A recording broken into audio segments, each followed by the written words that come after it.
నమస్కారం దుర్గా కుమార్ గారు. నమస్కారం సుధార్ గారు, మన వీక్షకులు కూడా నమస్కారం.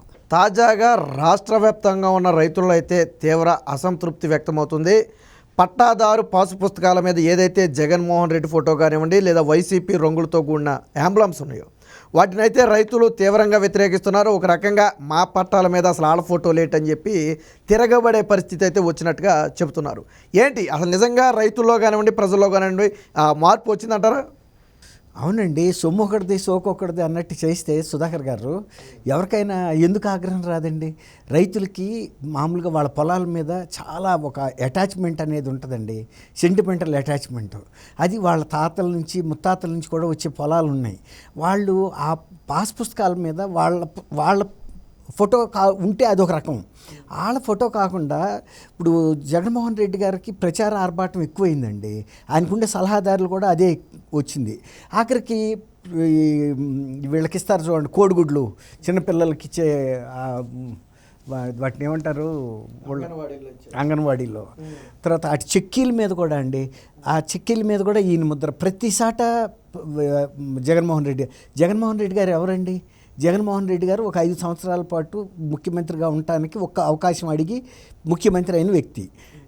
ప్రభుత్వ ఎంబలం ఉందంటారా, అది శాశ్వతం, అది వేయొచ్చు. అంతేగాని ముఖ్యమంత్రులు ఒక 5 ఏళ్ళు ఉంటారు, ఒకసారి మధ్యలో కూడా దిగిపోతారు. అలాంటప్పుడు ఇప్పుడు కిందసారి రాజశేఖర రెడ్డి గారు కూడా 5 సంవత్సరాల టర్మ్కి ముఖ్యమంత్రిగా ఎన్నికయ్యాడు. దురదృష్టవశాత్తు 2 నెలల్లోనే ఒక ప్రమాదంలో ఆయన చనిపోయారు. అట్లా ముఖ్యమంత్రులు ప్రభుత్వాలు పడిపోయినా జరగవచ్చు, ఒక్కోసారి వాళ్ళకి ఏదన్నా అవాంఛనీయ సంఘటనలు జరిగితే పోవచ్చు. తర్వాత ఒకవేళ 5 ఏళ్ళు ఉన్నా కానీ ఆ తర్వాత వచ్చే అవకాశం ఉండదు కదండి. అట్లాంటప్పుడు రైతులకు సంబంధించిన ఈయనేమన్నా వాళ్ళకి పట్టా పాస్ పుస్తకం అంటే పట్టా ఫ్రీగా ఇచ్చాడా గవర్నమెంట్ ల్యాండ్? నేను కూడా కృష్ణా జిల్లాలో రైతునే, నాకు కూడా ఒక 2-25 ఎకరం ఉంది. ఆ పట్టాదారు పాస్ పుస్తకాల మీద కానీ ఇచ్చే సర్టిఫికెట్లు ఇస్తారు చూడండి, మనకు ప్రింట్అవుట్ ఇస్తారు ఈ సేవలో, అట్ల మీద కూడా ఈయన ఫోటో ఉంటుందండి. రైతులకి ఇప్పుడు నేను కూడా చాలామంది రైతులతో మాట్లాడినప్పుడు అదే వ్యక్తం అవుతుంది. ఇప్పుడు మొన్న ఈ మధ్య భారతిరెడ్డి ముఖ్యమంత్రి గారి భార్య భారతిరెడ్డి గారు పులివెందుల గ్రామాల్లో గడప గడపకి తిరుగుతూ వెళ్తే వైఎస్ఆర్సీపీ సానుభూతిపరుడే భాస్కర్ రెడ్డి అనే వ్యక్తి ఆయన పాస్ పుస్తకం తీసుకొచ్చి, ఏంటమ్మా ఇది మాకు తాతల తండ్రుల నుంచి మాకు వచ్చిన ఆస్తి, ఇది దాని మీద ఈయన ఫోటో వేసేటువంటి ప్రభుత్వ ఎంబలం వేస్తే అదొక రకం, లేదు మా రైతు ఫోటో వేయాలి. కానీ ఆ భావన మొత్తం రాష్ట్ర వ్యాప్తంగా ఉందండి. అది ఎందుకు ఇట్లాంటి పనులు చేస్తున్నారో అర్థం కాదు. అది శాశ్వతంగా రైతుల కుటుంబాల్లో వంశపారంపర్యంగా పాస్ అవుతూ ఉంటుంది. ఈ ఫోటో ఒకసారి అది వేసేసారనుకోండి, ఇష్టం ఉండలేకపోయినా ఎందుకు అనవసర పని కదండి. అదే రైతు ఫోటో ఉందనుకోండి, ఎవరన్నా అమ్ముతున్నప్పుడు ఎవరన్నా ఫ్రాడ్ చేయాలన్నా చేయలేరు, ఏదన్నా అక్రమం చేయాలన్నా మన ఫోటో ఉంటే ఇంకొకటి అమ్మలేడు కదండి. అట్లా అలాంటి ఆధారాలు ఉంచేటట్టు చేయాలి. కానీ ముఖ్యమంత్రి ఫోటోలు ఫ్లెక్సీలు సిద్ధం ఇట్లా చాలా పెట్టారు, ప్రతి ఇంచుకి పెట్టారు ఆంధ్రప్రదేశ్లో. ఆ ఫ్లెక్సీలు చాలవండి, అంత పెద్ద పెద్ద ఫ్లెక్సీలు పాస్ పుస్తకాల మీద కూడా వేయటం ఏంటంటే, రైతులుగా అన్న ఫ్రీగా ఇస్తే పన్ను వేయొచ్చు. ఇది ప్రభుత్వం తరపున ఇస్తే, అసలు ప్రభుత్వం తరపున ఇచ్చినప్పుడు కూడా ఆయన వ్యక్తిగతంగా ఇచ్చినవి కాదు కదా. అది చాలా ప్రజల్లో రైతుల్లో చాలా అసహనం వస్తుందండి.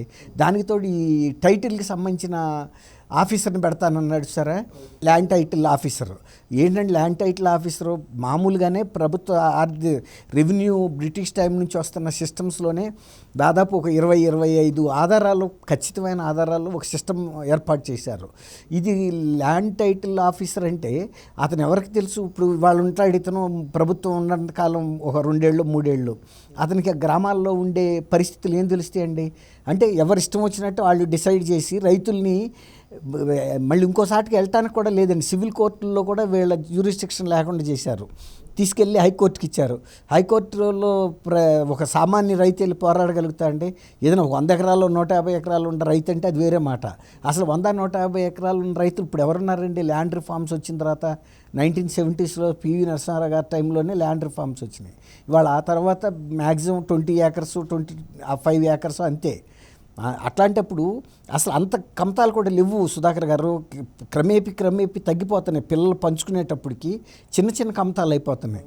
ఆ పరిస్థితుల్లో ఈ రైతుల్ని గాలికి వదిలి ఎవడో టైటిల్ డిసైడింగ్ ఆఫీసర్ దయా దాక్షిణ్యాలకి రైతుల్ని ఎంత ఇబ్బంది పెట్టినట్టండి. ఇది తెలిసి తెలవని పనులు చేయటం వలన రైతులు వాళ్ళ ఎవరికి చెప్పుకోలేని పరిస్థితుల్లో ఆవేదన చెందుతున్నమాట వాస్తవం. ఆంధ్రప్రదేశ్లో ఒక డెసిషన్కి వచ్చేసారు వాళ్ళు. ఇలాంటి తర్వాత రైతు బంధు కార్యక్రమంలో కూడా ఫస్ట్ ఆయన 15,000 ఇస్తానని చెప్పి తను రాష్ట్ర ప్రభుత్వం ఇస్తేనే రైతులు నమ్మారు. దాన్ని కేంద్రం ఇచ్చేదాన్ని కూడా కలిపి అంత చేశాడు. అప్పటికి ఆయన అది చెప్పుండాల్సింది. కేంద్రం ఇచ్చేదాంతో పాటు నేను కూడా ఇంత ఇస్తున్నానంటే అదొక రకం. ఆ రోజు ప్రజలు ఏమనుకున్నారు, రాష్ట్ర ప్రభుత్వమే ఇది ఇంత ఇస్తుంది, కేంద్రం ఇచ్చేదాని ప్రస్తావన ఇక్కడ లేదని. ఆ రకంగా రైతుల్ని ఎక్కడ అవకాశం ఉన్నా కూడా ఇబ్బంది పెట్టే పరిస్థితికి వచ్చింది రైతుల్లో. అందుకే మీరు అన్నట్టు ఆగ్రహం పెళ్ళుబుకుతుంది. ఏంటి ఇతను మా మీద ఈ ఆటలు మా మీద ఇలాంటి ఇది చేస్తున్నాడు అనేది. ఆ మాట వాస్తవమే. ఇప్పుడు రాష్ట్ర వ్యాప్తంగా ఉన్న రైతులు కూడా జగన్మోహన్ రెడ్డి పాలనలో న్యాయం జరగలేదని భావిస్తున్నారు. ఏదో 21 రోజులకే ధాన్యం డబ్బులు ఇస్తానని ఆర్బీకేలు పెట్టడం, మళ్ళీ పంట వచ్చే వరకు ఆ డబ్బులు ఇవ్వకపోవటం, గతంలో ఏదైతే ఆ సబ్సిడీ మీద పనిముట్లు ఇచ్చేవాళ్ళో, ముఖ్యంగా డ్రిప్ 90% డ్రిప్ ఇచ్చేవాళ్ళు. సో ఇవన్నీ కూడా పూర్తిగా ఎత్తేయటం, ఆ రైతు రథం లాంటి గతంలో పథకాలు ఉండేవి, జగన్మోహన్ రెడ్డి ఒక ఏడాది అమలు చేసినట్టున్నాడు. సో ఇవన్నీ కూడా రైతులకు తీవ్ర ఇబ్బంది అనుకుంటే, వేసవికాలం కరెంటు పూర్తిగా 4-5 గంటలు కూడా పోతే సబ్ స్టేషన్ల ముందు ఆ మొక్కజొన్న రైతులు, వరి రైతులు, ఈ చెరుకు రైతులు అందరూ కూడా ధర్నాలు చేసే పరిస్థితి. సో ఏంటంటారు, రైతులు ఖచ్చితంగా ఈసారి ఆ జగన్మోహన్ రెడ్డిని నమ్మే పరిస్థితి అంటారు? అసలు లేదండి. ఇప్పుడు మీరు అన్నారు చూసారా, రాజశేఖర్ రెడ్డి గారి టైంలో కూడా డిప్ ఇరిగేషను ఇవన్నీ స్కీమ్స్ ఉండేయండి. సబ్సిడీసు, ఇన్పుట్ సబ్సిడీసు రైతులకి ఒకసారి కనుక ఒక వసతి ఏర్పాటు చేసుకుంటే అది ఇక కొంతకాలం కనీసం 10-15 సంవత్సరాలు మళ్ళీ అది సాగుతూ ఉండేది. అటువంటి చిన్న చిన్న విషయాలు కూడా ఆయన పట్టించుకొని పరిస్థితి వచ్చిందండి. రైతులకు సంబంధించిన ఏ అంశం మీద అసలు ఆయనకి శ్రద్ధ లేదండి. ఆయనకి శ్రద్ధల్లా లిక్కర్ మీద అండి, శాండ్ మీద,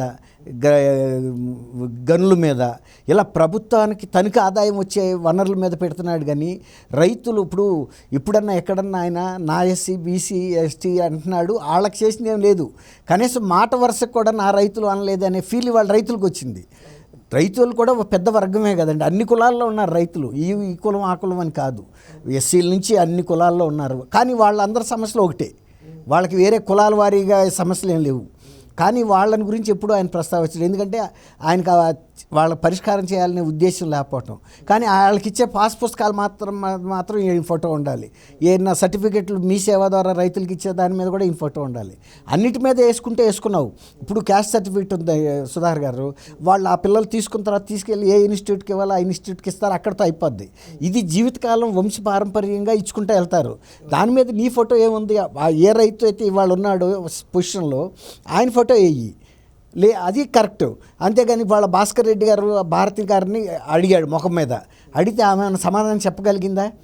ఏదైనా ప్రచారానికి కూడా దుగ్ధకి కొంత ఇది ఉండాలండి, పరిమితి ఉండాలి. ప్రతి దాని మీద నీ ఫోటో అంటే ఏంటి? నీ ఫోటో నువ్వెవరివి? నువ్వేమన్నా వాళ్ళకి ఆ భూములు కొని ఇచ్చావా ఫ్రీగా? ఏమన్నా నీ ఫోటో వేయటానికి? అడ్వర్టైజ్మెంట్లో నీ ఫోటో గవర్నమెంట్ అడ్వర్టైజ్మెంట్లో వేసుకుంటున్నావు, వేసుకో. ఫ్లెక్సీలా నీ ఇష్టం వచ్చినట్టు కట్టుకో. రాష్ట్రం అంతా నువ్వే కనపడుతున్నావు. కానీ ఈ తరతరాలుగా పాస్ ఆన్ అవుతాయి కదండి, ఒక తరం నుంచి ఇంకో తరానికి. అది ప్రజల్లో, రైతుల్లో, మా బుట్టాలకైనా కూడా ఇబ్బందిగానే ఉంది అది చూడటానికి. నేను కూడా రైతునే కాబట్టి అట్లా ఏ ముఖ్యమంత్రులు కూడా అట్లాంటి పర్మనెంట్గా ఉండే అంశాల మీద వేయకూడదండి. వాళ్ళు వేసుకుంటే ప్రచారం, అది ప్రజల సొమ్ముతో వేసే అడ్వర్టైజ్మెంట్లే. సరే అక్కడికి వేసుకోండి, అది పెద్ద అభ్యంతరం ఉండదు ఎవరికి. కానీ రైతులకి మాత్రం ఇవాళ అక్కడ భాస్కర్ రెడ్డి గారే కాదు, ఇక్కడ ఆంధ్రప్రదేశ్లో ఉండే ఎల్లయ్య, మల్లయ్య, దుర్గా కుమార్ అందరికీ బాధగానే ఉంది. ఎందుకంటే నువ్వెవరివి? ఈ మా తాతల నుంచి వచ్చిన పొలాలు అవి పంచుకుని మా దగ్గరికి వచ్చేటప్పటికి చిన్న చిన్న కమతాలు అయినాయి. వాటి మీద కూడా నీదేంటి? ఇప్పుడు మళ్ళీ మేము మా బిడ్డలకి ఇస్తాం, వాళ్ళ మా బిడ్డలకి ఇచ్చుకుంటారు. నీ ప్రమేయం ఎందుకు అంటున్నాం? అది ప్రచార కండూతి అనేది చూసారా, అది కరెక్ట్ కాదు, వికటించింది. ఇప్పుడు రైతుల్లో కూడా ఒక రకమైన ఏహిభావం వచ్చింది ఇతను ప్రచార కండూతికి. అది ఎవరు సహిస్తారండి? తన ఇంట్లోనే తన తండ్రి ఫోటోలు, తన పార్టీ నిలబెట్టిన ఆయన ఫోటోలే ఆయన ఇట్లా ఇవాళ కలిశాడు 5 ఏళ్ల తర్వాత. కాబట్టి ఇప్పుడు నిన్ను మేము రోజు చూస్తూ ఉండాలి మా పాస్ పుస్తకాల మీద. ఎవరికైనా ప్రచార కండూతి దెబ్బతీస్తుంది సుధాకర్ గారు.